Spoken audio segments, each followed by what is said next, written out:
Dos temas más quisiera mencionar sobre el Estado de Derecho e impunidad, y son estos dos temas primeros que mencioné: seguridad, Estado de Derecho e impunidad, constituyen una buena parte de la presentación que quiero tener con ustedes.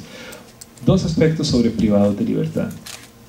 El año pasado se reportaron, todo lo que estamos citando son fuentes oficiales, cifras oficiales. Fueron reportadas oficialmente 20 muertes de personas que estaban en custodia del sistema penitenciario. En algunos casos, incluso hay indicios de participación o por lo menos tolerancia, aquiescencia de funcionarios públicos. Y debo recordar que esas personas que están bajo la tutela del Estado y mueren bajo su responsabilidad, estas muertes se constituyen en ejecuciones extrajudiciales.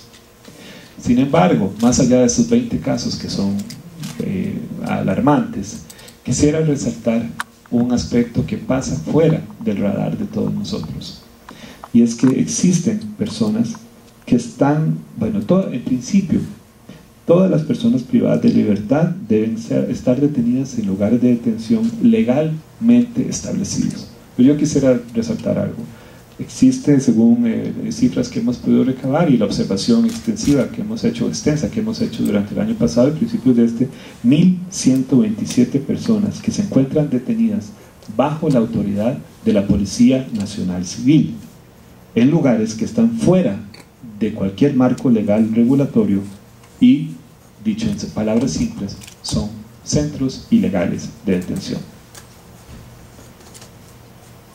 Un último aspecto sobre Estado de Derecho e impunidad tiene que ver con el tema de justicia de transición. En el mes de julio del año pasado, la Corte de Constitucionalidad reconoció en uno de sus fallos la naturaleza permanente del delito de desaparición forzada de conformidad con las normas internacionales de derechos humanos. Quiero decir aquí que la alta comisionada había presentado en el año 2008 un amicus curiae en el que compartía con la Corte algunos criterios que informan la naturaleza permanente del delito de desaparición forzada.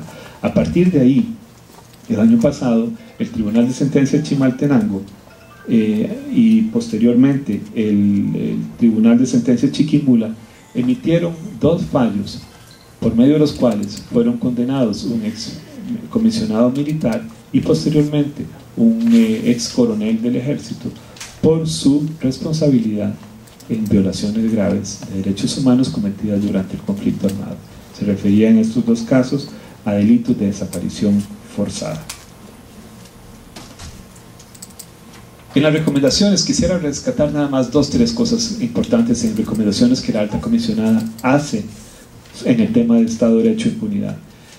Y quiero insistir una vez más en que las recomendaciones constituyen la base para nuestro trabajo con el Estado y con la sociedad civil. La alta comisionada llama a la nueva Corte Suprema de Justicia para que desarrolle e implemente líneas de acción e indicadores de monitoreo que aseguren el acceso a la justicia con base en los principios de no discriminación, transparencia, celeridad procesal, independencia e imparcialidad, y en el caso de Guatemala, muy importante, con pertinencia cultural y lingüística. Insta a las instituciones de investigación y del Ministerio Público, Ministerio de Gobernación, PNC y NACIF, para que genere un mecanismo permanente de coordinación operativa interinstitucional de investigación criminal, y alienta al Gobierno y al Congreso para que adopten las medidas normativas que regulen la creación y funcionamiento de lugares de privación de libertad. El tercero de los temas prioritarios a que me refería, me refiero a este brevemente, es el de derechos económicos, sociales y culturales y su importancia para el combate a la pobreza. ¿De qué estamos hablando aquí? Según el Informe de Desarrollo Humano, Guatemala ocupa la posición 122 entre un total de 182 países en cuanto a desarrollo humano. Es decir, no se encuentra Guatemala en los primeros sitios de desarrollo humano, se encuentra bastante rezagado en la región y en el hemisferio.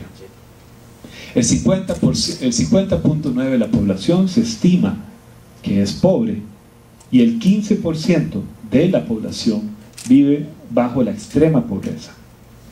Si desagregamos un poco más de esta información, resulta que un aproximado de 78% de la población indígena es pobre.